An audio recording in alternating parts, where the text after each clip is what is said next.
నువ్వు చేసే పనులేంటి? రాశిగారి ఫలాలు అంటావు, బూతు జోకులు వేస్తావు జబర్దస్త్లో, ఇవన్నీ చేస్తావు. నువ్వేమో సోకుపళ్ళు అని చెప్పి పాడతావు, ఇట్లాంటివన్నీ చేసేసి మీరిద్దరు వచ్చి నీతులు చెప్పేస్తున్నారు సమాజానికి. దాని మీద కూడా ఇష్యూ చెప్పే అర్హత లేని మీరు, చెప్పే అర్హత లేని మీరు, అర్హత ఉన్న వాళ్ళకి తేడా ఉంది. రైట్, వృత్తి వేరు వ్యక్తిగతం వేరు. ఒక సినిమాలో పాట పాడినా, ఒక సినిమాలో యాక్ట్ చేసినా దానికి బయట జీవితానికి ముడి పెట్టొద్దు అంటున్నారు మీరు. నేను పెడతాను అంటున్నాను, ఎందుకంటే this is more dangerous than this. Okay, నువ్వు దీన్ని కమర్షియల్ గా డబ్బులు సంపాదించుకోవడానికి చేస్తున్నావు. ఇది జనాలను చెడగొడుతుంది. ఇప్పుడు చిక్రి చిక్రి పాటలో సరుకు సామాను అని చెప్పి ఆయన ఒక అమ్మాయి ఎంబడబడుతూ మాట్లాడుతుంటే అది ఆయన విలన్ గా చేస్తున్నాడా, హీరోగా చేస్తున్నాడా? హీరోగా చేస్తున్నాడు. అదే ఒక విలన్ గా చేశాడు అనుకోండి, చూడు విలన్లు అలాంటి పనులు చేస్తారు, తప్పు నాన్న. కాబట్టి ఇది ఇంట్లో చెప్పే పద్ధతి. లేదు మా హీరోని చేస్తున్నా అంటే అది చేయడం హీరోయిజం. నేను రేపు ఒక అమ్మాయిల వెనకాల వెళ్ళి తిరుగుతూ సరుకు సామాన్ అని చెప్తేనే నేను హీరో.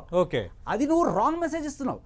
ఆ మెసేజ్ ఇస్తూ నాగబాబు గారు ఒక పక్క ఆయన కొడుకే కదా, ఆయన చెప్పుకోవచ్చు కదా. ఆయనే చెప్పకుండా జనాలందరికీ కూడా వాళ్ళు ఇష్టం వచ్చిన పట్ల వాళ్ళు ఇట్లా అనకూడదు, ఇట్లాంటి అనకూడదు అని చెప్పి మీరు ఇదే సూడో ఫెమినిజం చెప్పేది.